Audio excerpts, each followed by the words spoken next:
It's my life. Lazy. It's my life. Magandang araw ulit sa inyo mga ka-garden. For today's video po ay ipapakita na naman natin sa inyo ang ating mga diskarte. Aragay diskarte. Ang ating mga techniques kung paano tayo mag-sowing o magpunla ng ating mga seedlings sa ating nursery. So ito po ang ating first ang ating unang pinunla ay ang isang latang Calexto F1. Pahabol po natin to for April kasi yung March natin na punla ay paubos na, ubos na pala. Nakabook na lahat, no? So kailangan natin ng pahabol. Ito ay target mga April 10 to 15 depende sa size. And sunod nating pinunla ay yun, sili ito, no? Sili haba o sili sigang.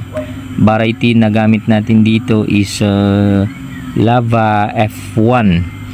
Ayan po, ang first step po natin ay magawa tayo ng canaletas, para hindi na ako marunong magtagalog.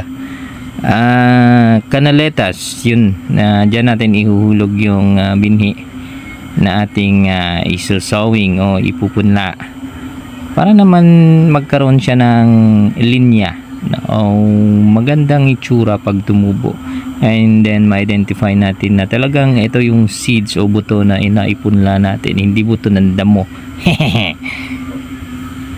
Hindi maiwasan kasi may kasabayang damo yan. Pero for sure pag na mix lang ng maganda, no, magandang preparasyon yung ating soil media tulad nitong ginagawa natin or ginamit natin ngayon, ay maiwasan talaga yung damo na sumabay dyan sa pagsibol ng ating punla. Wow, sibol! Ayan na, patapos na tayo. Then maingat yung ating paggawa ng canaletas. Dapat hindi siya masyadong malalim at hindi rin siya masyadong mababaw, katamtaman lang yon. So isang lata po yan ng Lava F1. Yan po yung ating sabay sa Calexto. Lalabas po yan ng mid of April. So ganyan yung ating proseso. Iburibod.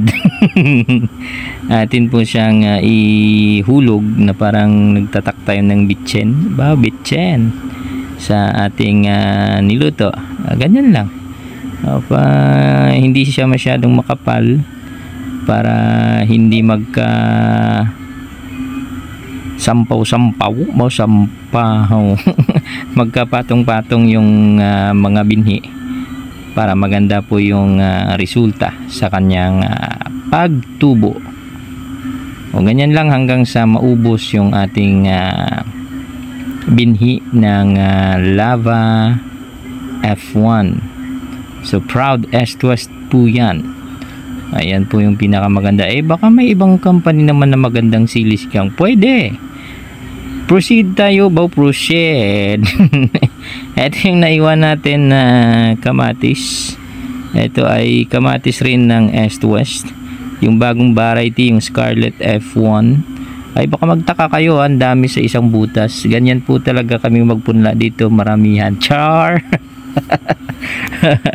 Ano po yan kumbaga kasi wala na tayong styro box na pagpupunlaan, ay yung ating ginamit ay yung malaking butas ng seedling tray ng 105. So pupunla muna natin siya ng ganyan, ng maramihan, and then pag sumibol na yan ay atin na po siyang ipipriking.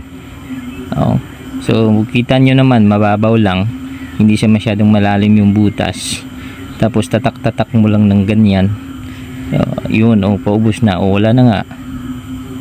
Parang Ayaw pa mo kontento. Tuloy-tuloy pa talaga.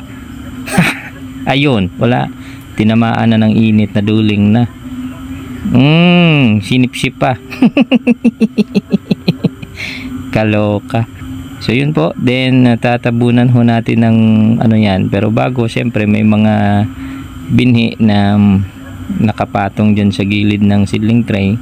Ihuhulog ho natin yan sa butas para naman magtipon sila dyan at walang sayang. Syempre sayang din, bawat buto kasi yan may presyo. Imaginein mo na lang yung bawat buto ay 3 pesos. Wow, 3 pesos, yaman. Ay kung mabubuhay, pero kung hindi ay di sayang din.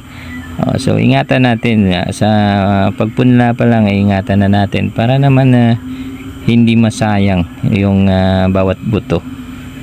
So kuha lang tayo ng additional compost, tsaka natin ibudbud sa ibabaw ng manipis lang yan. Parang nagbubudbud ka lang ng bietchen, asin, yun. Tapos iyon, itabon lang natin.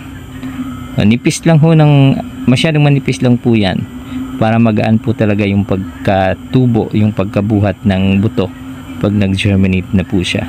Then after that, atin na po siyang didiligan at tatabunan.